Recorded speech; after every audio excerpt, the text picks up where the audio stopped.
Bismillahirrahmanirrahim. Assalamualaikum warahmatullahi wabarakatuh.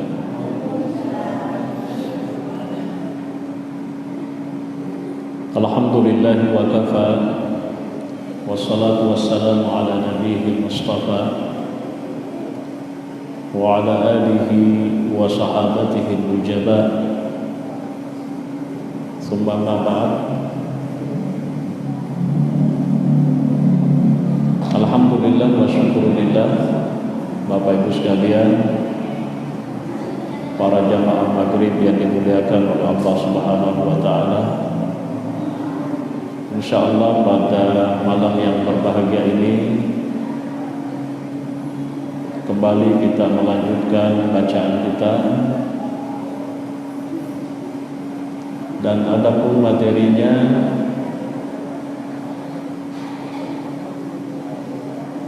adalah materi terkait dengan kemuliaan hari Arafah. Ini juga materi khusus karena seperti yang kita pahami, kita tahu, untuk tahun ini tidak satu pun dari kita orang Indonesia yang melaksanakan ibadah haji, kecuali barangkali orang Indonesia yang mukim di Mekah atau di Madinah. Maka kita ingin menjelaskan sedikit apa keutamaan, kelebihan daripada hari Arafah. Ya.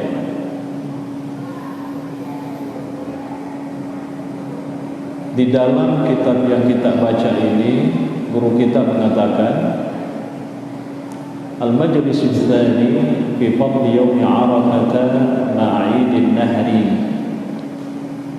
Jadi ini pembahasan yang kedua tentang kemuliaan, keutamaan hari Arafah.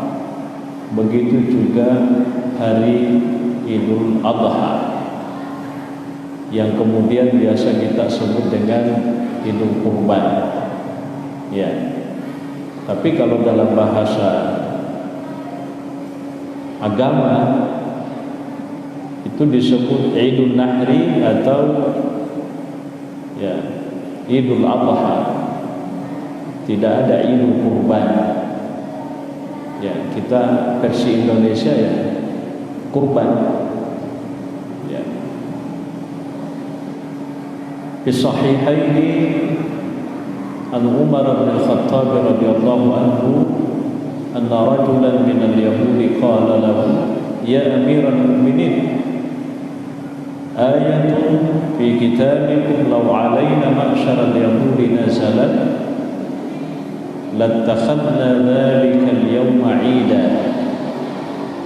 Faqala ayu ayatin? Qala al-yawma akmaltu lakum dinakum wa atmamtu alaykum ni'mati wa raditu lakum al-islam dinan. Faqala Umar inni la'alamu al-yawma alladhi nazalat fihi wal makan alladhi nazalat fihi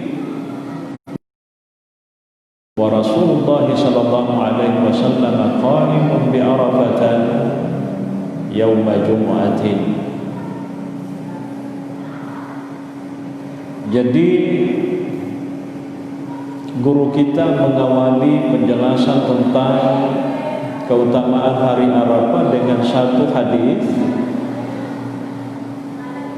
yang bersumber dari Umar bin Khattab, ya, bahwasanya ada seorang lelaki Yahudi. Ya, saya juga perlu jelaskan bahwa pada masa pemerintahan Umar itu yang berpusat di Madinah kurang lebih 10 tahun, itu masyarakat di sana banyak dan terdiri dari beberapa agama. Bukan hanya orang-orang Islam saja, ada orang Yahudi, bahkan ada Nasrani, bahkan masih ada yang reman-reman, tidak jelas. belum menentukan pilihan. Ya, cennya to Yahudi, cennya to Nasrani, cennya to Selek, remang-remang kira-kira bahasanya.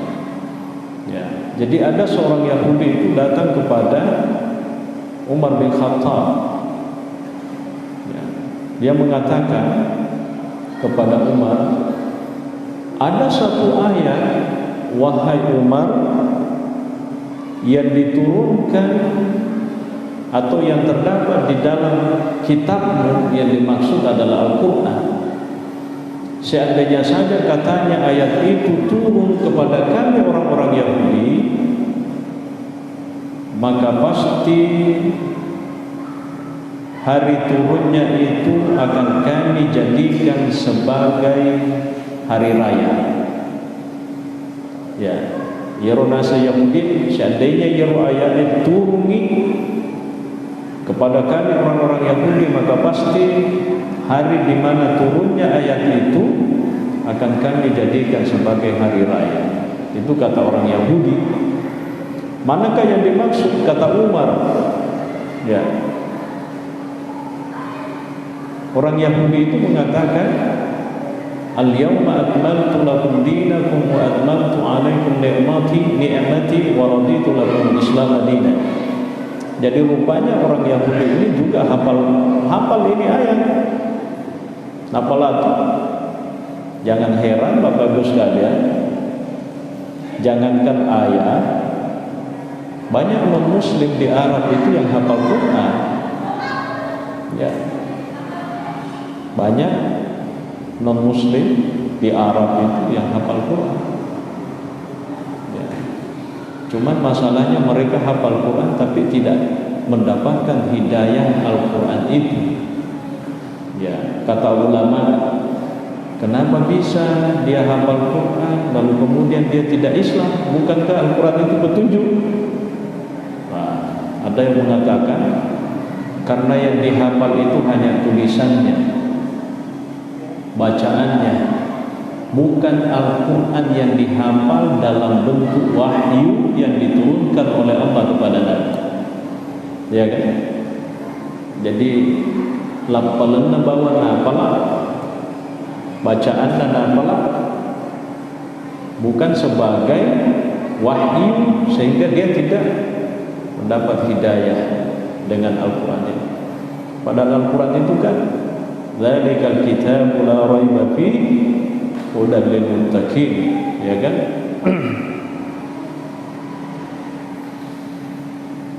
Baik. Apa kata Umar? Inni la'alamul yawma alladhi nazalat fihi. Saya katanya tahu persis bahwa ayat al-yawma akmaltu lakum dinakum wa atmamtu alaikum ni'mati wa raditu lakum al-islam dinan. Saya tahu itu turunnya di mana, kata Umar bin Khattab. Ya, turunnya di mana dan hari apa itu ayat turun, saya tahu, kata Umar bin Khattab.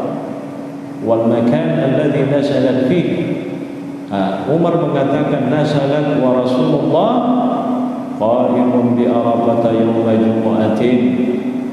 Ayat itu turun ketika Nabi sedang berdiri di Arafah pada hari Jumat. Maksudnya al-yawma akmaltu lakum dinakum, letuk capanan itu diturunkan oleh Allah kepada Nabi, kata Umar, ketika Nabi itu sedang wukuf di Arafah, Yaumul Arafah. Ya. Nah, saya juga perlu jelaskan, memang Nabi itu, Bapak Ibu sekalian, ketika dia melaksanakan haji terakhir atau yang disebut dengan Hajjatul Wada, itu wukufnya jatuh pada hari Jumat. Ya. Jadi Nabi tawattuna wukuf memang Rona 7 aswa Jumat. Ya. Tapi sebenarnya kalau kita kaitkan dengan pemahaman kita orang Bugis, maka biasa yang kedua maka ada haji lumpuh. Ya. Aga ditala haji loko nasa ia sini haji loko nariko koko itawe na tujuh sunma maka datang neyro situ kemana katana ya sini haji loko adalah orang yang wukuf di Arafah sekalipun wukufnya bukan pada hari Jumat, mau Jumat, mau Sabtu, mau Ahad, mau Senin, mau Selasa, mau Rabu, mau Kamis. Yang penting wukuf di Arafah itu namanya Al-Hajjul Akbar, haji besar. Ya kan dalam Al-Quran itu Yaumal Hajjil Akbari, ya kan ada. Ya. Jadi yang dimaksud dengan haji besar itu Al-Hajjul Akbar itu adalah seorang yang melaksanakan haji dan diberi kesempatan wukuf di Arafah. Maksudnya dia melaksanakan wukuf di Arafah. Makanya Nabi mengatakan Al-Hajju Arafah. Haji itu Arafah.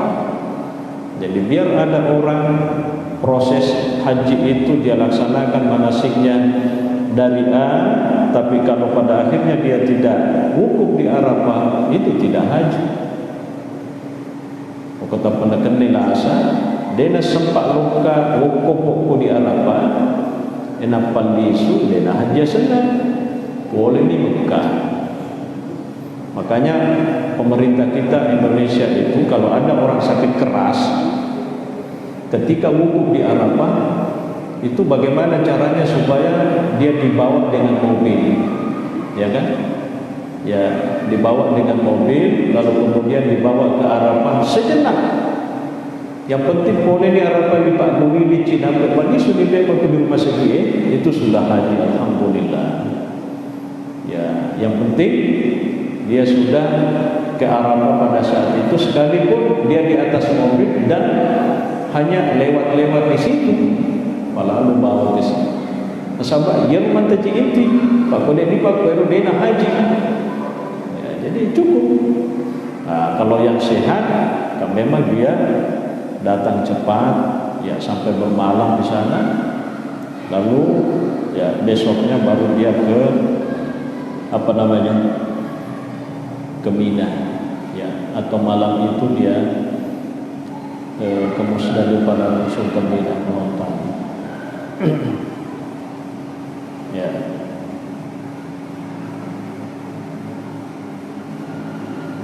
Lalu guru kita mengatakan al-idu huwa mausimul farhi was-surur. Nah, ini penjelasannya.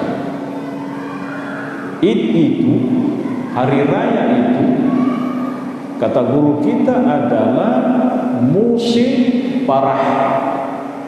Ya, farah itu artinya kesenangan, kegembiraan, surur. Jadi hari Id itu apakah Idul Fitri atau Idul Adha itu adalah hari kesenangan dan kegembiraan. Bagi siapa? Kita orang-orang Islam. Makanya tuh nako melepo itu boleh, terutama melepo surur, melepo awisana tahu, Idul Fitri tahu, itu tidak boleh orang makan, tidak boleh orang puasa.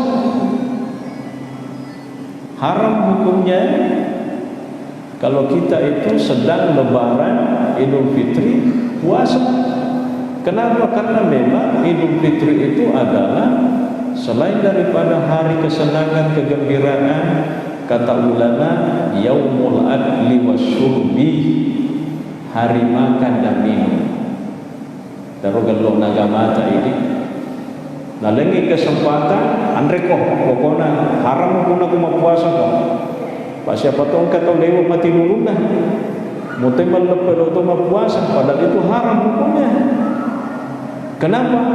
Itu adalah rahmat dari Tuhan yang diberikan kepada umat ini bahwa khusus untuk hari Id, terutama Idul Fitri itu adalah hari makan dan minum. Jadi pokoknya gesok betul. Pemasi kulen kata, ya makanya haram hukumnya. orang berpuasa pada 1 Syawal. Ya, supaya kita ini istilahnya muraki lari mabena tu finish, nyaman gitu. Baik. Wa afrahul mu'minina wa sururuhum fid dunya innama huwa bimaulahum. Jadi kegembiraan, kesenangan, kebahagiaan bagi orang-orang yang beriman di dunia ini, kata guru kita, adalah kegembiraan karena Allah. Gitu. Jadi ini perlu juga menjadi catatan. Kita gembira kalau hari Id, tapi kegembiraan itu harus dibungkus dengan kegembiraan karena Allah. Jangan kegembiraan mas sambaran juga, ya kan? Sehingga kemudian ada sebagian ulama mengatakan, ma fariha ahadun bi ghairillahi illa bi ghaflatihi anillah, fal ghafilu yafrahu bi lahwihi wa hawa, wal aqilu yafrahu bi maulah. Ini sebagian ulama mistik mengatakan, tidaklah ya seorang hamba itu bergembira bukan karena semata-mata karena Allah, kecuali dia dianggap bahwa kegembiraannya itu adalah kelalaian kepada Tuhan. Jadi engkau tahu Mario na ya kita kalupa dengan Allah Ta'ala, ya cenayir. Tetapi orang yang berakal itu adalah orang yang senantiasa bergembira karena Allah semata. Ya. Nah, kegembiraan ini bisa ditumpahkan pada hari Id, apakah itu Idul Fitri atau Idul Adha. Ya. Lamma kadima an-nabiyyu al-Madinata kana lahum yawman yal'abuna fihima wa qala inna Allaha qad abdalakum yawmayn khairan minhuma yawmal fitri wal adha. Ya. Jadi Nabi sallallahu alaihi wasallam itu ketika dia hijrah ke Madinah, itu sahabat-sahabat yang ada di sana, ya, mereka itu punya hari khusus, ya, punya hari khusus untuk bermain-main, bersendaguran, mencule-cule, ya. Setelah Nabi sampai di Madinah, dia mengatakan, sesungguhnya Allah itu telah menggantikan gunakan selama ini sebagai hari bermain dan bersendaguran. Manakah yang dimaksud?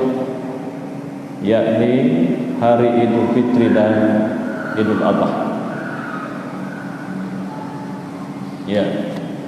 Jadi hari Idul Fitri, Idul Adha itu oleh guru kita di sini adalah hari untuk bersyukur, berzikir, sekaligus juga hari ampunan. Ya. Hari ampunan, ya, bukan hari sendagurau.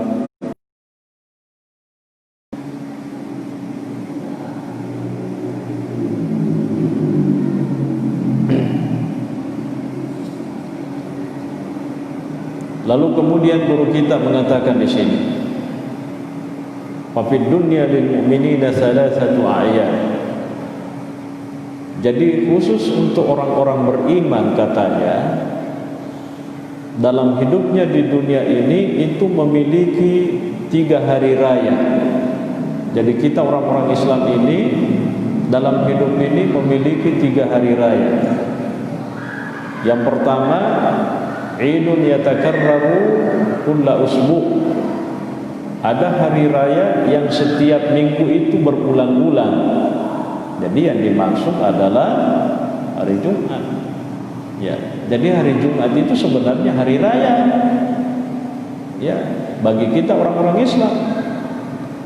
Ya, sehingga kemudian yang kedua itu idani ya'tiyani fi kulli amin marratan marrah. dan sisanya yang 2 itu hanya sekali datang dalam setahun, ya Idul Adha dan Idul Fitri. Ya, apa kelebihannya hari Jumat itu? Ya, salah satu kelebihan daripada hari Jumat itu, Bapak Ibu sekalian, wa fihi khuliqa Adam. Ya, hari Jumat itu Nabi Adam diciptakan. Wa udkhilal jannah, dimasukkan ke dalam surga.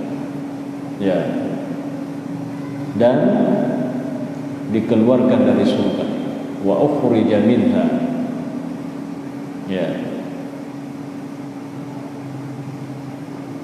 wa ukhraja minha. Ya, dan dikeluarkan dari surga. Wa fihi yantahi amalud dunya fatazulu wa taqumus saah. Hari Jumat juga adalah hari akhir daripada dunia ini. Ya, jadi kalau misalnya as-suagama tu narpa ini as-sujumat sempat heboh Ramadan yang lalu ini, ya kan? Hebohnya di mana? Ya, apa itu Nabi bilang? Itu pas malam keberapa itu? Apa hebohnya? Malam ke-17 kena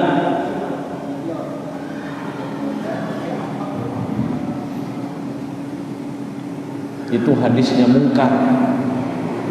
Banyak orang percaya. Ya. Banyak orang yang percaya itu tidak benar. Ya. Jadi itu hadis-hadis begitu banyak didakwakan oleh orang yang tidak mengerti tentang usul hadis.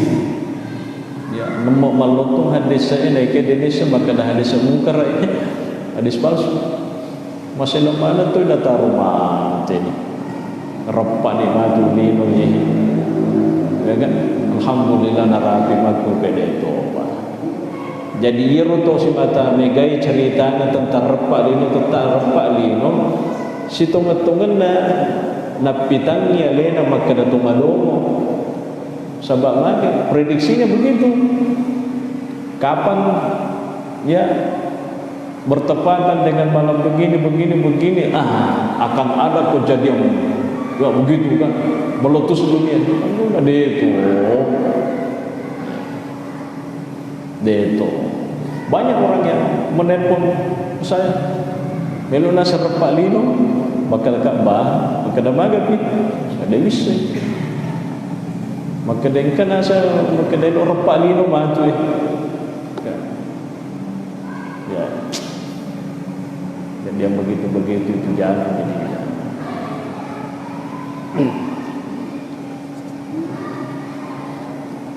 ya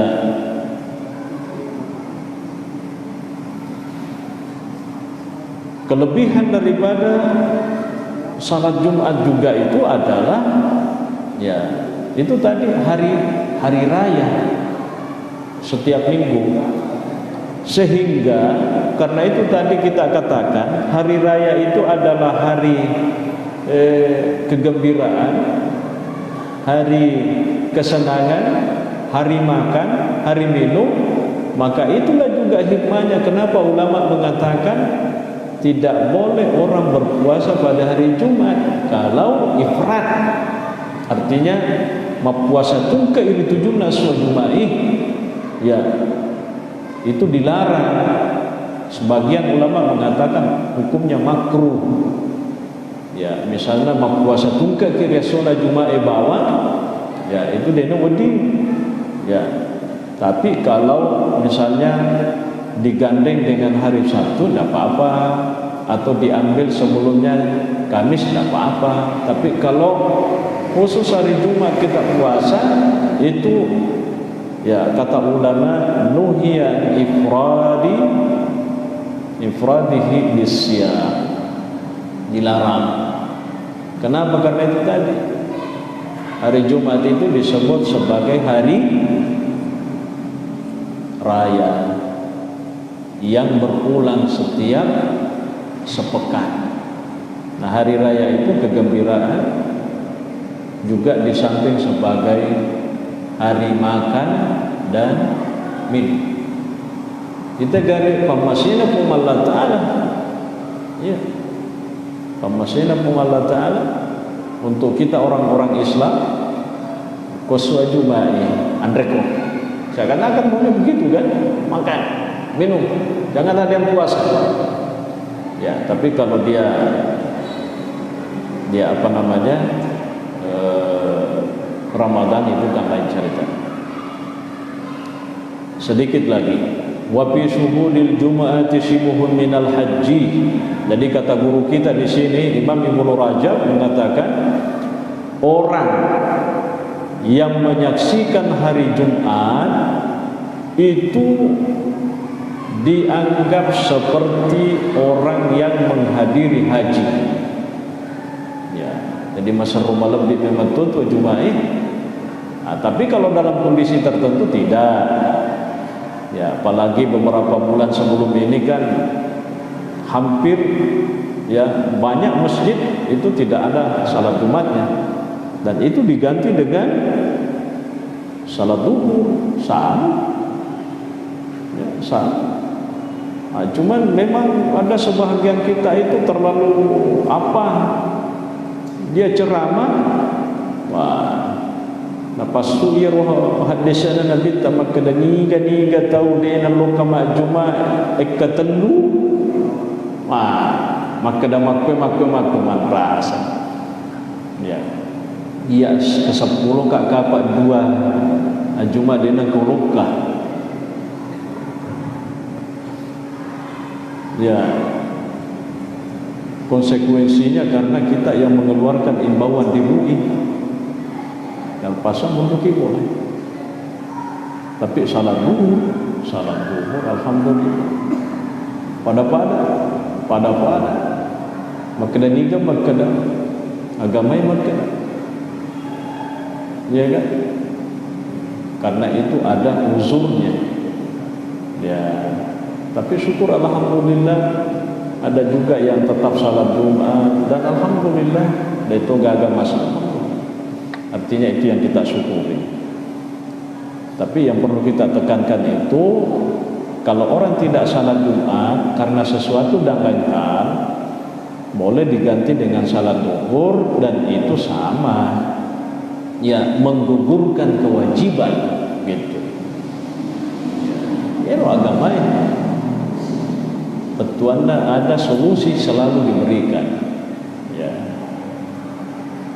Pak, itu Nabi kita, Bapak Ibu sekalian, Nabi kita itu menerima perintah salat Jumat itu di Mekah. Pertanyaannya, apakah Nabi ketika menerima perintah salat Jumat di Mekah, dia salat Jumat di Mekah pertama kali? Tidak.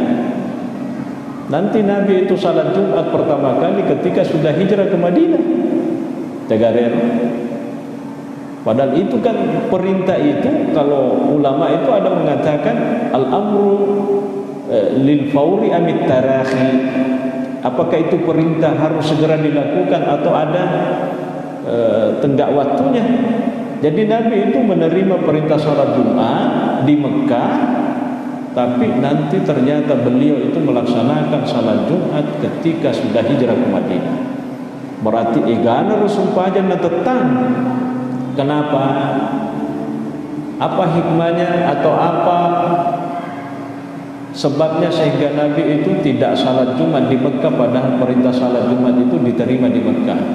Ada dua hal. Karena pertama, orang-orang Islam itu belum aman, masih sering diganggu oleh orang-orang musyrikin Mekah. Ya. Yang kedua, jumlah orang-orang Islam pada saat itu di Mekah masih sangat minim, ya. Dia masih minoritas gitu, kira-kira bahasanya. Jadi ini dua hal ini menjadi faktor utama sehingga Nabi tidak melaksanakan salat Jumat di Mekah, padahal perintah salat Jumat itu sejak di Mekah Nabi sudah terima. Ya. Sehingga ulama kita mengatakan yang pertama kali melaksanakan salat Jumat di dalam sejarah itu adalah seorang sahabat bernama Mus'ab bin Umair. Karena itulah Mus'ab bin Umair itu seorang sahabat yang diutus oleh Nabi ke Madinah untuk mengajarkan Islam. Disurati oleh Nabi, ya, Nabi mengatakan kepada Mus'ab, pokoknya kalau hari Jumat di sana, nah, kamu kumpulkan orang semua, orang-orang Islam di situ, lalu kemudian kamu melaksanakan salat Jumat. Itulah sejarah. Jadi ada yang mendahului Nabi melaksanakan salat Jumat. Itulah Mus'ab bin Umair dengan sahabat-sahabat yang ada bersamanya di Madinah ketika itu. Ya, tanya Nabi tak, kita gari Nabi tak, sallallahu alaihi wasallam. Ya. Kalau Nabi tidak salat Jumat, itu artinya Nabi pasti melaksanakan salat yang lain. Gitu. Baik. Melampir mupa bayi. Tapi yang terakhir sekali, waruwiya annaha hajjul masakin. Ada yang mengatakan bahwa menghadiri salat Jumat itu diibaratkan seperti hajinya orang-orang miskin. Ya, jadi ku angkat tu diang kalinga magkada. Tiga tinggal lokal. Ya lokal minre haji. Padahal lokal masuk pajak Jumat ke di masjid makmur. Nah, itu dena salah ya. Nasabah angka memang dasarnya nasa penderita. Magkada menghadiri salat Jumat itu diibaratkan seperti hajinya orang-orang miskin. Ya, agak miskin. Ya, miskin itu kalau dalam bahasa Arab salah satu maknanya kasihan. Anta miskin. Ajak ta macam kumat daerah anta miskin. Maka dah kamu miskin. Asal kamu miskin apa baru oto kamu di kampungku. Miskin itu artinya kasihan. Misalnya jumpa kita terlepu aja kita seruntuk kiara maka anta miskin. Oh kasihan bantuan nama pendiri itu. Tanya miskin tidak ada ini. Jadi itu maka dah miskin tidak ada ininya. Orang Arab itu miskin artinya we kasihan. Ya. Misalnya terlepui tepat atau jatuh. Miskin itu artinya kasih. Ya, gitu.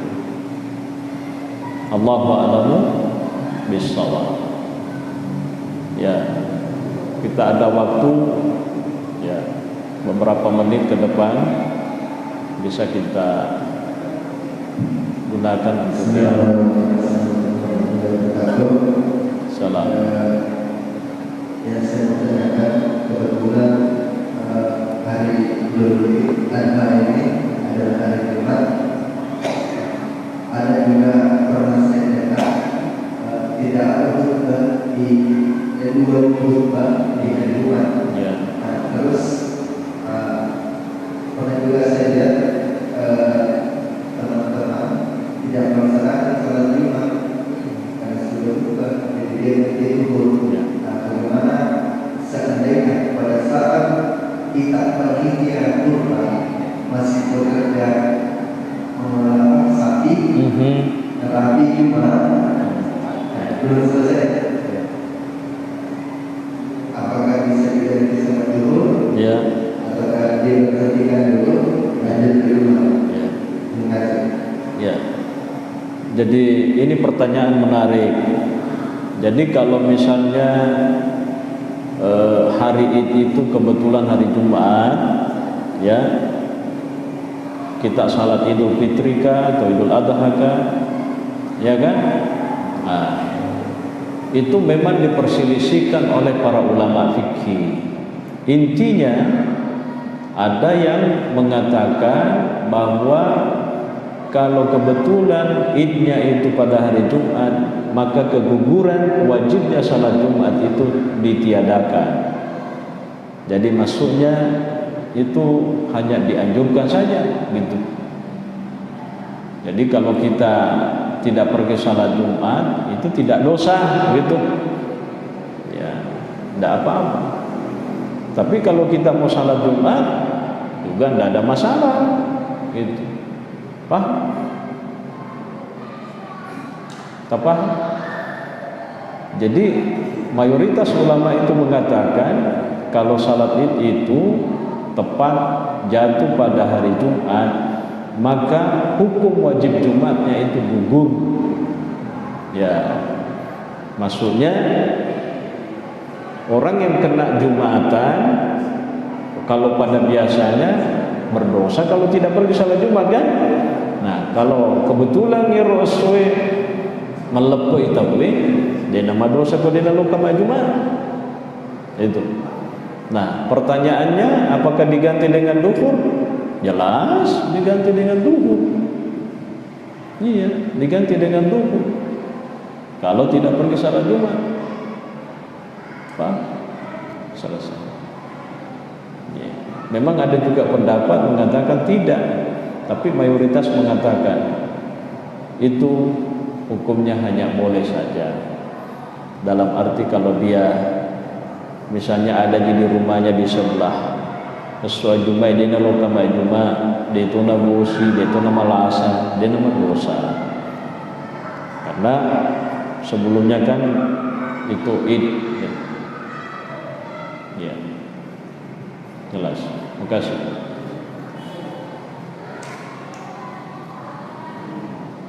Bismillahirrahmanirrahim. Assalamualaikum warahmatullahi wabarakatuh. Salam.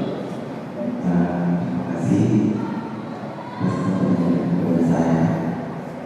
Ini pertanyaan bukan dari saya Ustaz. Ini pertanyaan dari salah satu pengikut saya sosial media. Di sini Ustaz ada dua pertanyaan. Dan ini masalah pernikahan dan perceraian. Saya tak tahu kenapa kemas ini pertanyaan saya kepada saya. Dan saya itu menikah dan belum pernah menikah. Tapi dulu. Ini titipan pertanyaan yang bersangkutan sudah menikah belum? Titipan pertanyaan Ustaz. Sudah. Yang menitip pertanyaannya itu sudah nikah belum? Sudah Ustaz. Wasedai pernah menikah tapi lo ni matele. Boleh silakan. Pertanyaan Ustaz. Sebab kita tahu pernikahan adalah ibadah lama dan terpanjang. Dan pernikahan merupakan sesuatu yang mulia dan agung. Allah SWT. Bagaimana apabila kondisinya seperti ini Ustaz? Seorang wanita yang dipaksa menikah oleh kedua orang tuanya, apakah bisa dimaksud dengan ibadah dan apakah pernikahannya sah? Ini kondisinya maksudnya di sini dia menerima karena cuma dibalas budi pada orang tua, padahal dalam hal ini tidak mau tidak mau. Dan setahu saya sesuatu yang berbeda itu kalau dijalani dengan ketidakikhlasan dan percuma itu sia-sia Ustaz. Dan yang kedua,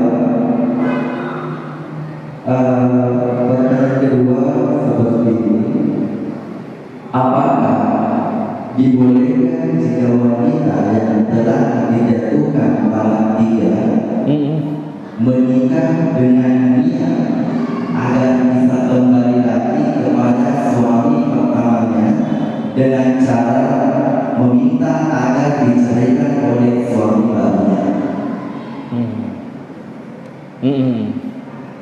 Selesai?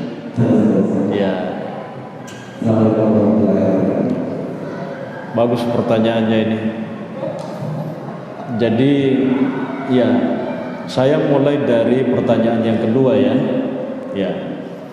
Itu namanya talak bainuna kubra, atau sebagian ulama mengatakan at-talak al-mabtutah. Ya, tentu kalau talak 3 jatuh ya, dan itu artinya sudah cerai, tidak bisa rujuk. Maka sesaleku meloka pemeli sundi dena kakalala, kecuali dia harus menikah lagi perempuannya maksudnya ya ura dewi dena magaga ko mana dena melok boti laki perempuannya itu yang harus menikah dengan laki-laki lain, ya kan? Kata Nabi, hatta tadzuka usailatahu wa yazuka usailataki. Pernikahan itu pertama tidak boleh diatur. Itu namanya nikah muhallil dalam fikih. Ya, ada hadis mengatakan la'anallahu muhallila wal muhallala lahu. Misalnya, bisa saya ambil contoh? Tak apa-apa karena kita yang bertanya. Kita talak istri tak talak 3 jatuh. Mau kembali sama istri tak? Tidak bisa kan? Kecuali istri yang kita sudah talak itu menikah dengan laki-laki lain. Kita bilang sama laki-laki lain, tolong nikahi dulu istriku. Pokoknya agi-agi milla wareko gunci moto. Yang penting kamu nikahi, tapi setelah kamu nikahi talak karena saya mau kembali. Itu haram hukumnya, tidak boleh. Itu namanya nikah muhallil. Tidak boleh. Ya. Jadi ini mata boy kan anunya itu maksudnya dia teknisi. Maka dia nikahi ya, tapi jangan lalu kusentuh. Yang penting menikahi langsung kamu talak. Pokoknya apa yang kamu minta dari saya aku kasih kok, yang penting talak cepat untuk memenuhi syarat saja supaya dia bisa kembali. Itu namanya nikah muhallil, tidak boleh. Dalam bahasa Nabi itu dilaknat orang yang melakukan seperti itu. Paham? Kecuali kalau istrinya memang menikah. Menikah tidak ada skenario diatur di situ. Nah, kebetulan lama cerai, kita dengar, cerai istriku, mantan istriku sudah menikah, cerai lagi. Bisakah saya kembali sama dia? Bisa sekali. Begini Ustaz, bukan Ustaz, misalkan jangan berbeda, dan ini kembali keduanya masing-masing harus berkeluarga. Tidak, perempuannya saja yang harus berkeluarga. Tidak apa, perempuannya saja, perempuannya, ya, apa? Oke. Pertanyaan pertama tadi apa itu? Memaksa. Jadi ini petunjuk di dalam Islam. Kata Nabi itu al-bikru tusta'dzanu wa idnuha sumatuha wa thaybu ahaqqu bi nafsiha min waliha. Itu hadis. Jadi kalau perempuannya anak tak itu masih gadis, meloki palakaini, kata Nabi tusta'dzan, dimintai pendapatnya. Kita garis Nabi tak teloi tangga na yono maka dana ang kejek makwe bagaimana pendapatan. Nah, maka Nabi ta wa idmuha sumatuha, kalau dia diam itu artinya melo maju. Dia mau kota pada demper ngiler-ngiler lena rimpo goci ala ada itu jangan pasai, tidak boleh. Itu petunjuk Nabi, jangan dipaksa. Orang tua itu Bapak Ibu sekalian tidak boleh mengatakan jalan bekas iri kan. Pokoknya kau mau terima ini. Itu tidak, itu petunjuk Nabi tidak begitu. Jangan dipaksa anak kita. Apa kota pasai, na dena melo, idik matutu matu, na ada sana, ya, idik matutu matu, na ada sana kan? Ya betuana kira-kira begitu. Maka aku sebatan dari tutu na pura di manika, nesa mana tu kaya lari materu. Ya itu kan diminta peranunya, ya. Ya kan dulu pernah itu kan, itu ada film dulu itu Siti Nurbaya, ya, pernah lihat filmnya Siti Nurbaya dengan Datuk Maringgi? Wah, kita pelena dulu ya. Ini anak milenial mungkin. Jadi tidak boleh.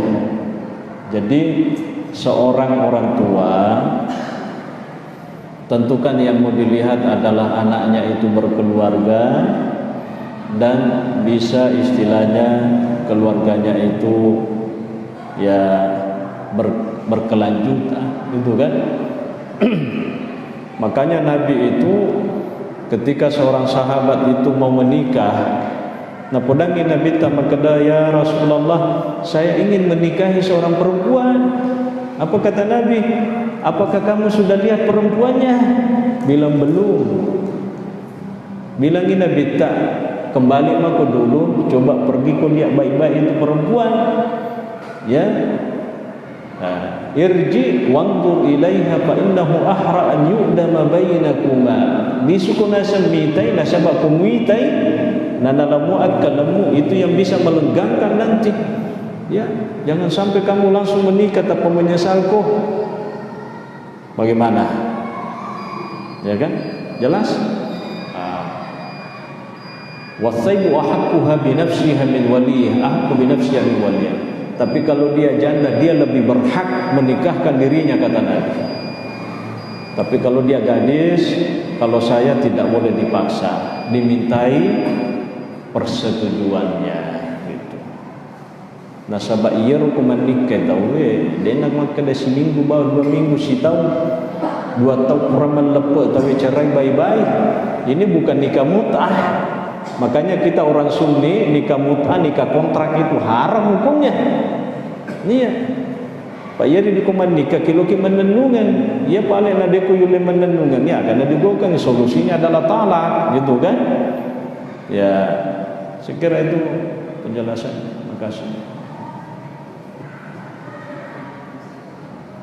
Selesai. Atau masih ada? Ini bawa.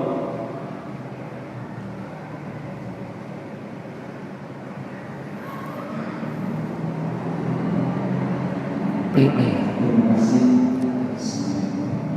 Salam. Ini menunjukkan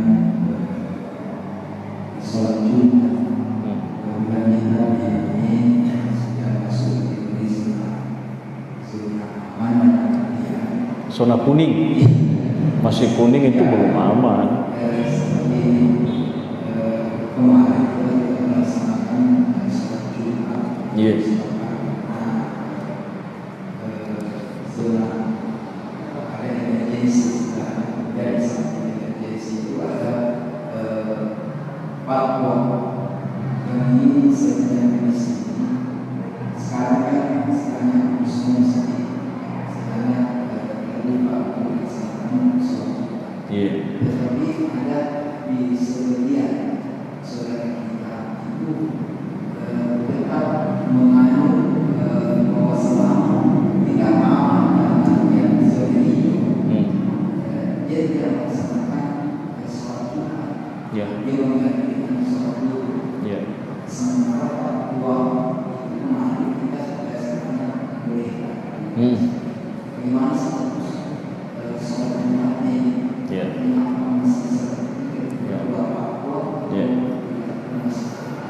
Jadi fatwa yang dikeluarkan MUI Bone ya, itu hanya memberikan arahan kalau seandainya masjid sudah dibuka, lalu kita datang ke masjid, itu arahannya ada. Pertama, pakai masker, protokol kesehatannya harus dijaga, ada jarak, khutbahnya dipersingkat. Kalau sudah tidak perlu ada salam-salaman. Jadi MUI itu tidak memfatwakan dalam arti mengajak bahwa pada lokal ini Jumat, tidak ada itu. Dia tidak mengatakan ayo kita pergi Jumatan sudah, atau mengatakan bahwa sudah wajib hukumnya Jumat karena sudah dibuka masjidnya. Dah. Hanya memberikan pengarahan karena masjid sudah dibuka, karena itu imbauannya Pak Bupati sudah ada. Maka kita dari MUI itu memberikan arahan dari sisi pelaksanaan Jumatnya gitu. Jadi kumakadeki masih ada orang misalnya sampai hari ini dia tidak pergi salat Jumat karena apa namanya? Masih dalam tanda petik belum aman, ya sudah, dia ganti dengan salat zuhur. Dan fatwa itu tidak mengikat. Gitu. Fatwa itu tidak mengikat, tidak wajib hukumnya fatwa itu dilaksanakan. Ya, beda dengan keputusan seorang hakim gitu. Kalau fatwa itu hanya sebatas apa ya istilahnya ya macam dengan kita elok mulai tolai kode itu gitu. Itu fatwa itu hanya wajib hukumnya diindahkan bila mana nanti pada suatu ketika tidak ada orang yang bisa mengeluarkan fatwa kecuali dia sendiri. Makanya itu fatwa beda-beda. Loh, kok ulamanya orang di sana leletoi, aku leletoi, itu fatwa begitu. Ya, biasa, fatwa begitu. Jadi ada ulama yang memfatwakan ya begini, ada yang satu mengatakan begini, dan itu tidak sama fatwanya, bertolak belakang. Memang fatwa begitu, karena itu sangat dipengaruhi pertama oleh kondisi keadaan. Jadi kalau misalnya hari ini masih ada yang tidak pergi sholat Jumat, itu tidak ada masalah. Yang penting dia ganti dengan ya, karena ini memang sebenarnya hanya istilahnya apa ya? Ya masih pandemi, bukan berarti ini sudah normal deh, kagak ya kita urung deh. Nah, cuma kita perlu tetap hati-hati, makanya protokol kesehatan itu tetap harus dijaga. Ya, tapi sejak fatwa itu keluar, kami pun secara pribadi sudah pergi ke Jumatan. Gitu. Ya.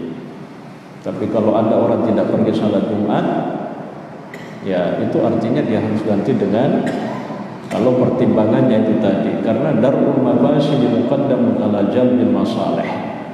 Itu kaidah gitu. Jadi enggak, kalau saya tidak ada masalah. Ya, tidak ada masalah. Allahu a'lamu bis-shawab. Al-Fatihah.